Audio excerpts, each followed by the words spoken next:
Ang lalaking nagtatrabaho sa factory ng sardinas na nauwi sa bangungot. Siya si Jose Melena, 62 years old, na nagtatrabaho sa The Bumblebee Tuna Processing Plant sa Santa Fe Springs, California.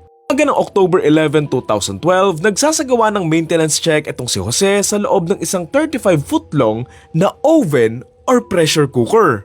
Laki yung oven and malawa kasi nga doon nga niluluto yung tuna, and itong si Jose, nasa loob nga siya nito kasi nga meron siyang chine-check or meron nga siyang mga ginagawa.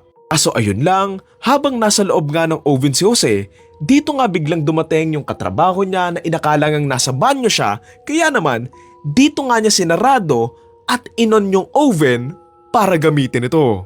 Ang malala pa nga dito, binuhos na nga sa loob ng oven yung mahigit 5,500 kilos na mga tuna na dumagan nga kay Jose na nasa loob pa nga ng oven habang unti-unti na nga itong naluluto.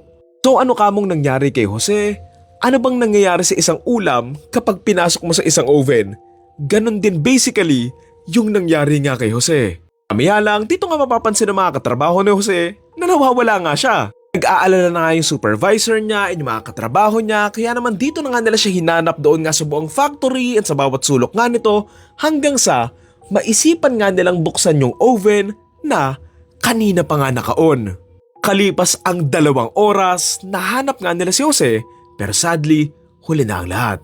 Dahil sa nangyaring ito, agad niyang nareklamo yung kumpanya kung saan nga nagtatrabaho itong si Jose, pati na nga rin yung 2 manager niya for violating safety regulations nga daw. Siyempre sa mga factory or mga ganitong ang klase ng trabaho, may mga proper steps nga na dapat ginagawa para nga hindi nangyayari yung nangyari nga kay Jose. Malabas kasing wala daw maayos na safety plan doon nga sa factory nila, wala daw maayos na rules sa pagpasok nga ng mga empleyado sa loob nga ng mga machines, and wala daw silang maayos na procedure na hindi dapat binubuksan yung isang equipment or machinery if merong gumagamit nito.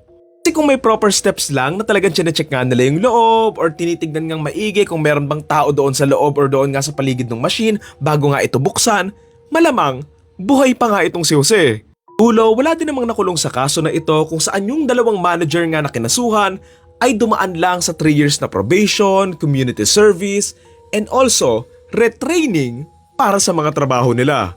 Samantalang yung Bumblebee Foods naman ay nagbayad ng $6 million or mahigit 357 million pesos. Ito ang pinakamalaking danyos or bayad para sa isang workplace safety violations sa California. 3 million nga dito ay gagamitin nga ng kumpanya para palitan nga yung mga outdated nga nila mga equipments and machineries katulad nga ng oven na yon na hindi na nga daw dapat kailangan pumasok sa loob nito yung mga tao para lang ayusin, and also pinaglalagay nga sila ng camera outside and inside ng mga machines nila. 1.5 million naman ay mapupunta nga sa pamilya nga ni Jose, samantalang yung other 1.5 naman ay gagamitin for Environmental Enforcement Fund and pambayad nga sa mga multa and sa mismong korte. Ayon sa naglaban ng kaso na ito, I hope it sends a message that safety rules are not a recommendation.